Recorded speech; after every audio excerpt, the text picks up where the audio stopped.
Hey, what's going on, people? It's a stick figure historian, and we are back with episode 27 of the American series. Last time, I talked about Stephen Austin and how things were going with his colony in Texas. Then we hit a little bit on the Fredonian Rebellion and how that eventually led to the law of April 6, 1830, which limited American immigration into Texas, encouraged Mexican immigration instead, sent convicts to work on community projects in the area, and officially banned slavery. Now, I could continue our story by skipping over the 5 years following the law of April 6th, because, according to the history books, the Texan Revolution began in 1835 and continued until 1836. But I fear we'll be missing much in this way, particularly the reasons why the Texans wished to become independent. You see, oftentimes wars really begin quite a long time before the dates that the history books give to them. There are many stories in these years, besides, that are much worth telling, and I think that you'll enjoy them. As to that law of April 6th, many Texans were not very happy about what it said. For one, they wanted to keep their slaves. They needed them to work on their plantations so that they could make lots of money. And the impresarios wanted more Americans to come, since more people made them more money. There was another part of this law besides that I have not yet mentioned that sent a group of Mexican soldiers to the coast of Texas. These soldiers were supposed to watch for smugglers and make sure that the ship captains were paying proper tariffs. The Texans didn't like this at all either. This was going to cut in on their business profits as well. Perhaps you can see a recurring theme here in regards to money. Put simply, the Mexican government's law of April 6 was stepping on the toes of Texan business interests. Juan Davis Bradburn was the lucky man the Mexicans chose to police the port of Anahuac. While his first name may sound Spanish, Bradburn was actually a natural-born Virginian, originally named John Davis Bradburn. He had first come to Texas as a volunteer of the failed Gutierrez-McGee expedition that I talked about in episode 24. He was one of those few that had escaped the slaughter of the Battle of Medina, and after kicking around in Louisiana a while, had returned to Mexico to help them finish their fight for independence. After that, he got a series of great jobs within the Mexican government. But he maybe wasn't feeling so lucky just now, though. He didn't trust the Texans at all. Whatever the case, he was determined to do his job and do it well. And nobody was going to stand in his way. Well, if Bradburn didn't trust the Texans, they certainly didn't trust him either. There was trouble between the two from the start.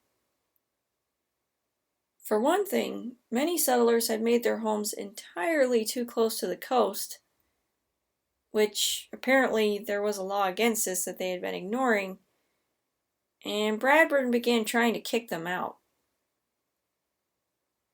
The issue was eventually settled peacefully, but small incidents like this continued to break out. And it didn't help things when Bradburn received a mysterious secret letter. We don't know who wrote the letter, but whoever it was named 10 men in the area that were conspiring to separate Texas from Mexico, and was warning Bradburn about them. Then, one day, 3 runaway slaves from Louisiana came to the gates of the Anahuac fort and begged for protection.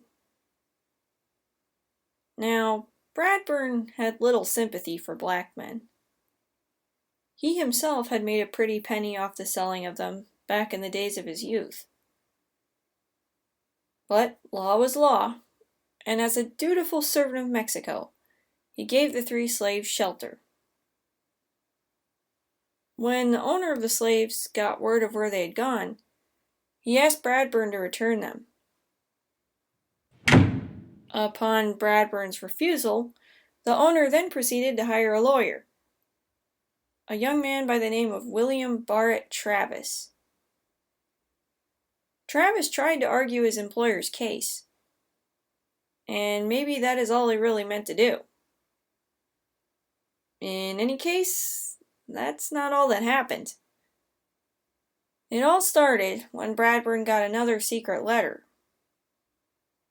This one told him that 100 Texans were coming to storm the fort and take the slaves by force. Alarmed, as any commander would be, Bradburn made preparations for defense and looked further into the matter. But investigation showed the warning to be false. The 100 men were nowhere to be found.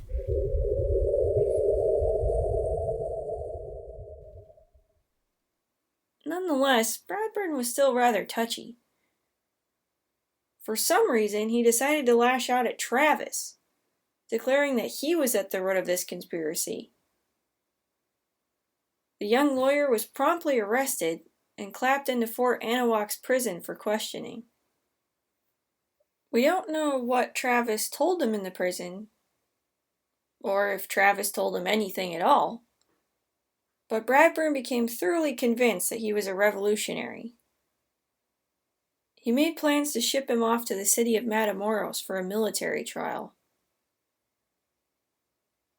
A man named Patrick Jack confronted Bradburn about his treatment of Travis, and he began to threaten the commander with violence if he didn't release the lawyer.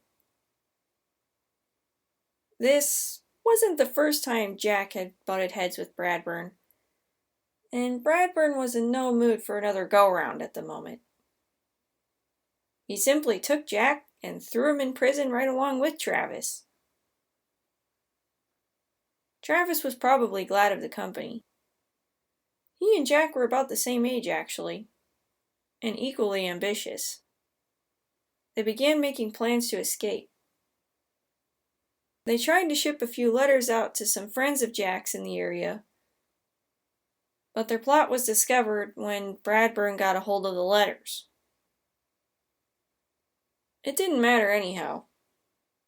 Jack had a brother, and that brother was not happy. He was currently rounding up a rescue team in nearby Brazoria. The plan? March to Fort Anahuac and do whatever it took to rescue Jack and Travis. As the band marched along, they passed by Fort Velasco. The Mexican commander there, Domingo Ugartechea, asked what they were doing. He was rather surprised when he heard. He wasn't completely against what they were trying to do, but he did think it was rather rash. Domingo advised them that they should first try petitioning Bradburn to get Travis and Jack moved to a regular civilian jail instead of the fort prison. It was good advice, and the Texans took it. Instead of storming Anahuac, they tried to work a deal with its commander. Now, Bradburn was known for a lot of things, but being flexible wasn't on that list. His answer was a cold no. Jack's brother wasn't really sure what should be done next. He called his men to follow him back to Brazoria for now. The failed rescue team had not gone far when some of the Mexican officers in Anahuac found out that their horses were gone.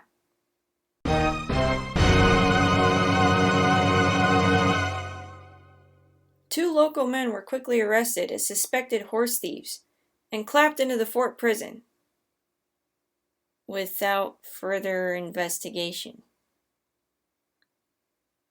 Well, somehow word of the horse incident got to the Texans marching back to Brazoria. And that was the last straw for them. Bradburn seemed to think he could just be a little military dictator. They turned tail and streamed right back into Anahuac. They had their guns loaded now. All that was lacking was a professional to lead them. A quick election was held, and Frank W. Johnson was chosen to be their leader. He had actually been a surveyor for Stephen Austin back in the early days of the Texan settlement, interestingly. Their first move was to capture a handful of Mexican cavalry officers that they caught snooping around the town. This was it, Bradburn thought. This was the rebellion he had been waiting for. And it was up to him to stop it. He resorted to desperate measures, though, as a generally rough man, he had no qualms about doing so. He had Travis and Jack tied up and thrown down on the ground in full view of the rebel forces. Mexican soldiers held guns to the young men's bodies. "If you attack this fort," Bradburn thundered out to the Texans, "they die."